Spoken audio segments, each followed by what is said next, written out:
Le Kobudo, c'est une longue histoire d'amour puisque j'avais 17 ans. En commençant les arts martiaux, j'ai démarré avec des arts martiaux dits traditionnels comme l'aïkido et le karaté. Et le Kobudo est arrivé en France, en Europe, à peu près dans les années 80. J'ai sauté sur l'occasion parce que j'étais amoureux du Japon ancien, des arts martiaux, et ça me paraissait logique de prendre les arts martiaux au berceau. Donc le Kobudo a été mon ami depuis tout le temps maintenant, depuis que j'ai démarré les arts martiaux, et j'ai jamais lâché en fait la pratique et l'enseignement du Kobudo, de cette école de sabre.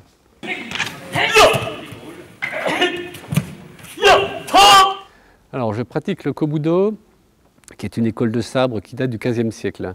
La particularité de cette discipline a été une des premières à être enseignée en tant qu'art martial au Japon, puisqu'en fait c'est la pratique du sabre japonais. Et le fondateur, Isaza Shosai Nao, était un samouraï célèbre qui était un maître d'armes d'un shogun, au XVe siècle donc, et qui a souhaité marquer de son empreinte les arts martiaux par le biais de cette école qui s'appelle Tenshin Shoden Katori Shintoryu. La traduction veut dire la tradition martiale selon la voie des dieux. Alors, la tsuba, la garde du sabre, que vous voyez là, elle représente effectivement une chauve-souris. Cette enseigne a été souhaitée par le fondateur de l'école de combat de Belfort, Serge Merlet Sensei, qui, lors de ses études, s'amusait à grimper sur les toits pour être tranquille, et son surnom d'étudiant a été la chauve-souris. Lorsqu'on pratique les arts martiaux, je pense que de toute façon, on change effectivement de façon d'être, de façon de voir et de façon de penser.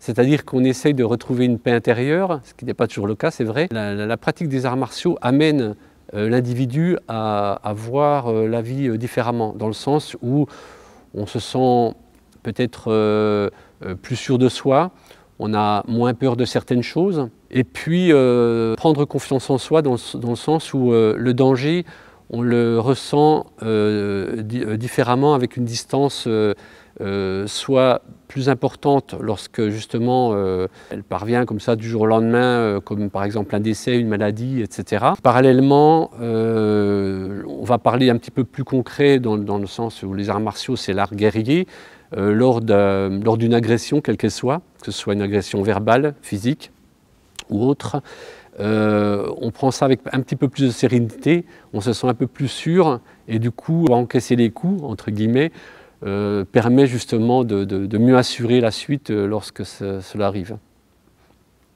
Le kiai, c'est une façon de s'exprimer, mais aussi de penser l'action. Dans les arts martiaux japonais, le kiai est relativement utilisé dans plusieurs disciplines, autant au Kobudo qu'en Aikido, en karaté. Il permet déjà de placer la respiration dans l'action, ça c'est vraiment important. On apprend à respirer d'une certaine manière, ou par exemple, lorsque je coupe le sabre, même si je coupe dans le vide, ou je donne une action avec le sabre, je vais m'exprimer avec un son, le son de ma voix, et l'expiration se fera avec justement l'action, c'est-à-dire que je vais expirer sur le mouvement.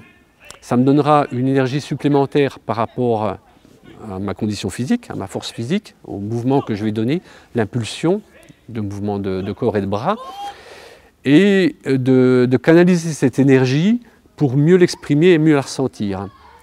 Il faut savoir que le kiai a été utilisé dans de nombreux sports européens dans le monde.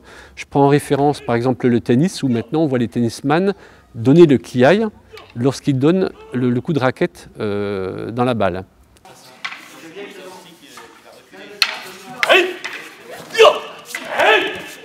Pas mal de sports se sont imprégnés des arts martiaux justement pour cette énergie qui est vraiment interne et exprimée de manière orale.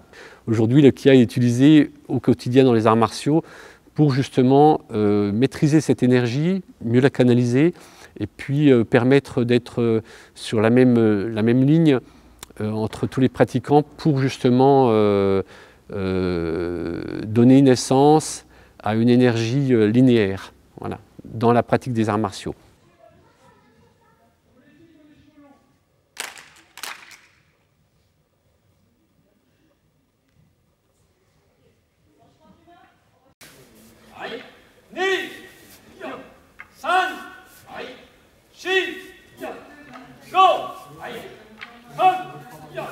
On peut trouver une certaine part de spiritualité dans les arts martiaux parce que l'art martial, au départ, qui est un art guerrier, hein, martial veut dire guerre, amène effectivement à connaître l'art du combat. Je prends un peu plus particulièrement le Japon, les samouraïs avaient le droit de vie et de mort sur n'importe quel individu. Ce qui veut dire qu'à cette époque, pour survivre, il fallait savoir combattre. Aujourd'hui, on pourrait imaginer que c'est un peu le même cas, sauf que le combat est différent. Dans le sens où il ne faut pas se laisser marcher dessus si on veut progresser dans la vie, autant spirituellement que physiquement. Mais le fait de pratiquer les arts martiaux amène un bien-être et le sens du combat un peu plus accru pour celui qui pratique.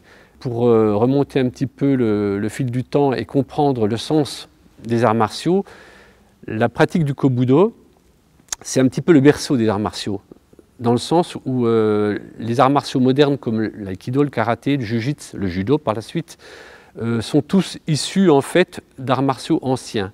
Et Kobudo veut dire Ko ancien, Budo, arts martiaux. Donc si on met ça dans l'ordre, puisque en japonais c'est toujours à l'envers, arts martiaux anciens, la pratique du sabre, c'est vraiment un art martial qui date de la nuit des temps au niveau des arts martiaux et qui a donné lieu par la suite aux arts martiaux modernes, comme l'aïkido, le karaté et le jiu-jitsu, par exemple, en art martial japonais. On va dire que le fait de pratiquer le sabre japonais permet de prendre confiance en soi. Je ne me promène pas avec mon sabre en ville, d'accord, ça c'est sûr. Par contre, j'utilise les mêmes techniques que celles enseignées au karaté ou au jiu-jitsu ou à l'aïkido. Simplement, si j'enlève le sabre, ce seront mes mains, mes bras et mon corps qui deviendront l'arme. Mais l'état d'esprit est le même. C'est exactement la même manière de voir et de penser.